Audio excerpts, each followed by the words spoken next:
மதிப்பிற்குரிய சிறப்பு விருந்தினர்களுக்கும் அனைவருக்கும் என்னுடைய வணக்கம்.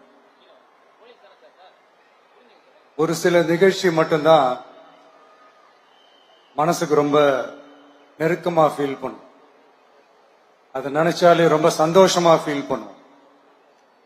அப்படிப்பட்ட ஒரு நிகழ்ச்சி தான் இன்னைக்கு இந்த சிங்கப்பெண் சிறப்பு படைய தொடங்கி வைக்கிற இந்த நிகழ்வு. உண்மையிலே மனசுக்கு ரொம்ப நெருக்கமான ஒண்ணு, சந்தோஷமான ஒண்ணு. நம்ம பாட்டி, அம்மா, அக்கா, தங்கைகள், ஒவ்வொரு வீட்டில் இருக்கிற பெண் குழந்தைகள், இவங்க எல்லாருக்குமான பாதுகாப்பை உறுதி செய்வோம்னு சொன்னோம். ஆனா அது எலெக்ஷனுக்காக மட்டுமே கிடையாது. மனசுல இருந்து நிஜமா, உண்மையா, உணர்வு பூர்வமா சொன்னதுதான். பெண்களுக்கு எதிரான இந்த கொடுமைகள்ல நமக்கு எப்பவுமே 0 டாலரன்ஸ் தான். அதுல ரொம்ப உறுதியா இருக்கிறோம். சோ சொன்னது எல்லாமே செய்யணும். கொஞ்சம் கொஞ்சமா, படிப்படியா அதை செயல்ல கொண்டு வரணும். அதுல ரொம்ப தெளிவா இருக்கிறோம்.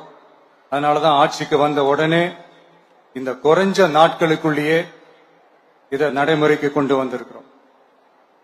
தமிழ்நாட்டில் இருக்கிற பெண்கள், பெண் குழந்தைகள் எல்லாருமே பாதுகாப்பா, தன்னம்பிக்கையோட இருக்கணும். அதுக்கான முதல் கட்டம் தான் இந்த ஸ்டெப். இது மனசுக்கு ஒரு மன நிறைவை கொடுத்தாலும், அதே நேரத்தில் பெண்களை பத்தின சில செய்திகள்லாம் கேட்கும் போது உண்மையிலேயே மனசு பதறுது, கண்ணு கலங்குது. அது கண்ட்ரோல் பண்ணவே முடியல. ஏன்னா நடக்கிற கொடுமைகள்லாம் யாருக்குங்க? நம்ம குடும்பத்தை சேர்ந்தவங்க தானே. எப்படி மனசு பதறாம இருக்கும்? அதனால பெண்களுக்கு எதிராக இதெல்லாம் ஏன் நடக்குது, எதுக்கு நடக்குதுன்றது மத்தவங்க மாதிரி ரீல்ஸ்லயும் இன்ஸ்டாலையும் தேடிட்டு இருக்க முடியாது. ரியாலிட்டிய புரிஞ்சுக்கணும். சோ இந்த பிரச்சனைகள்லாம் ஏன் நடக்குது அப்படின்றத அனலைஸ் பண்ணி பார்க்கும்போது சுத்தி சுத்தி பாத்தீங்கன்னா ஒரே இடத்துலதான் நிக்குது. போதை பொருள் நடமாட்டம். அதை வேரோட பிடுங்கி எறியணும். இது 2026 போன மாசம் மே மாசம் 10ஆம் தேதி இந்த பிரச்சனை புதுசா முளைச்சு வந்துடல. இது பல வருஷமா இருக்கிற பிரச்சனை. பல வருஷமா இதை கண்டுக்காம விட்டதுதான் அந்த வேர் இவ்வளவு ஆழமா பரவி இருக்குது. இத பல வருஷமா கண்டுக்காம விட்டது யார் என்றது நான் சொல்லிதான் உங்களுக்கு தெரியணும்னு அவசியம் இல்லை. அது உங்களுக்கே நல்லா தெரியும். இப்ப அதை பத்தி பேசியும் பிரயோஜனம் இல்லை. முதல்ல இந்த போதை பொருள் நடமாட்டத்தை வேரோட பிடுங்கி எறியணும். அப்படி எரிஞ்சாதான் இந்த பெண்களுக்கான இந்த சேஃப்டி ரொம்ப ஸ்ட்ராங் ஆகும். இது ரெண்டுமே ஸ்ட்ராங் ஆனாலே ஆட்டோமேட்டிக்கா சட்டம் ஒழுங்கும் சரியாகும். இந்த 3 விஷயம் சொன்னல, இந்த போதை பொருள் நடமாட்டம், பெண்களுக்கு எதிரான இந்த கொடுமை, இந்த சட்டம் ஒழுங்கு, இது 3மே ஒண்ணுக்கு ஒண்ணு இன்டர்லிங்க்ட் தான். இதுவும் இப்ப புதுசா வந்த பிரச்சனை கிடையாது. பல வருஷமா இது இன்டர்லிங்க்டா தான் இருக்குது. இதெல்லாம் ஏன், எதுக்குன்றது இப்ப முக்கியம் இல்லை. இது எப்படி சரி செய்ய போறோம்ன்றதுதான் முக்கியம். பட் அதே நேரத்துல இன்னொன்னையும் நம்ம மனசுல எடுத்துக்கணும். இந்த பெண் குழந்தைகளுக்கான இந்த பாதுகாப்பு இது வெறும் சட்டம் ஒழுங்கு சம்பந்தப்பட்டது மட்டும்தானா அப்படின்னு கேட்டீங்கன்னா இல்ல. இது சமூக ஒழுங்கும் சம்பந்தப்பட்டிருக்கு. சமூக ஒழுங்குல தனி மனித ஒழுங்கும் சம்பந்தப்பட்டிருக்கு. தனி மனிதன் ஒழுங்கா இருந்தாலே அந்த சமூகம் தன்னால மாறும். ஒரு கட்டுப்பாட்டோட, ஒரு பொறுப்பா இருந்தாலே இது மாதிரி பல பிரச்சனைகளை நம்ம கண்ட்ரோல் பண்ணலாம். படிக்கிற இடத்துல, வேலைக்கு போற இடத்துல, டிராவல் டைம்ல, ஆனா டெய்லி லைஃப்ல பயம் இல்லாம மரியாதையோட நம்ம பெண்கள் வாழணும். அதுக்கான ஒரு அட்மாஸ்பியரை நம்ம கிரியேட் பண்ணணும். அதுதான் நம்மளுடைய ஃபர்ஸ்ட் டார்கெட்டு. இவ்வளவு நேரம் நான் இதெல்லாம் ரொம்ப சாஃப்டா சொல்லிட்டு இருந்தேன். ஆனா பெண்களை தொந்தரவு செஞ்சுட்டு அப்படியே எஸ்கேப் ஆகி போயிடலாம்னு நினைக்கிறவங்களுக்கு நான் ஒரு வார்னிங்காவே சொல்றேன். பெண்கள் பாதுகாப்பை டிஸ்டர்ப் பண்றவங்க யாரா இருந்தாலும் அது சகிச்சுக்கவே முடியாது. அவங்களுக்கான தண்டனைக்கான அந்த நடவடிக்கைகள் எல்லாமே போலீஸ் டிபார்ட்மெண்ட்ல இருந்து ரொம்ப கடுமையான ஒரு தண்டனையா இருக்கும். கடுமையான ஒரு நடவடிக்கைகளா இருக்கும். அந்த தண்டனை, அவங்களுக்கான அந்த சார்ஜ் ஷீட் எல்லாமே ரொம்ப ஃபாஸ்டா, ஸ்பீடா அது செயல்படுத்தப்படும். என்ன ஒண்ணு, அந்த ஸ்பீட்ல நிரபராதிகள் யாரும் தண்டிக்கப்பட்டிருக்கூடாது. இதையும் காவல் அதிகாரிகள் மைண்ட்ல எடுத்துக்கணும். தப்பு செஞ்சவங்களுக்கு மட்டுமே அந்த உண்மையான கடுமையான தண்டனை கோர்ட் மூலியமா வாங்கி தரணும். அப்பதான் அதை பார்த்து தப்பு செய்ய நினைக்கிறவங்களுக்கு கூட தப்பு செய்யக்கூடாதுன்ற அந்த ஒரு பயம் வரணும். இந்த சிங்கப்பெண் சிறப்பு படைக்காக நம் அரசு சார்பாக முதற்கட்டமாக 354 கோடிக்கு மேல நிதி ஒதுக்கப்பட இருக்கு.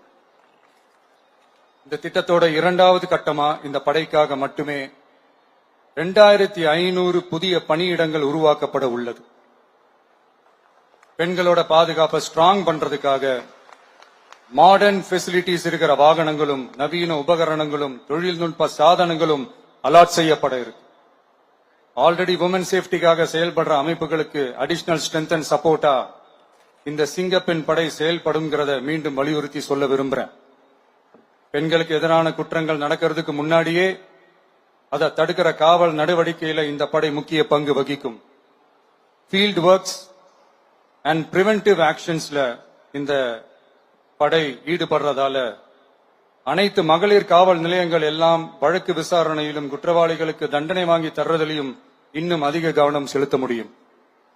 பெண்களை ஃபாலோ பண்றது, பாலியல் தொல்லை தர்றது, டார்கெட் பண்ணி திரும்ப திரும்ப தொந்தரவு செய்யறது, பெண்கள் கடத்தல் முயற்சி, பப்ளிக் பிளேஸ்ல அசிங்கமா நடந்துக்கிறதுக்கு பஸ்ல தொல்லை தர்றது, கூட்டத்துல பெண்களுக்கு தொல்லை தர்றதுன்னு இது மாதிரி தப்ப தடுக்கிறதுல ரொம்ப முக்கியமா இந்த சிங்கப்பெண் படை செயல்படும்.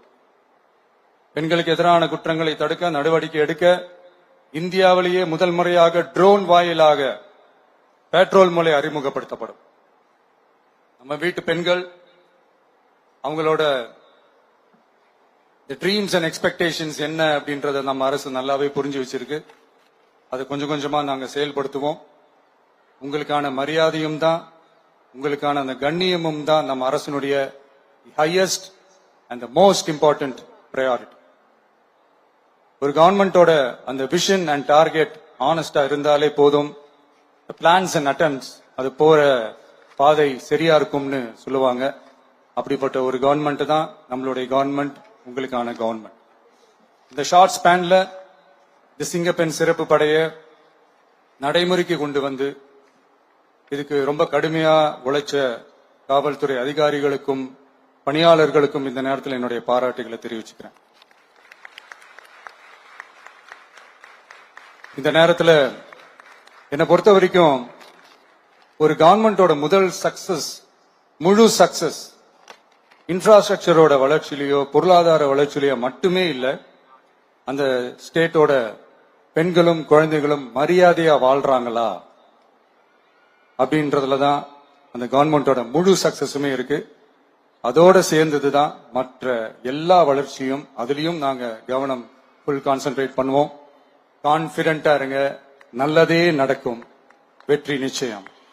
மீண்டும் சந்திக்கும் வரை நன்றி, வணக்கம்.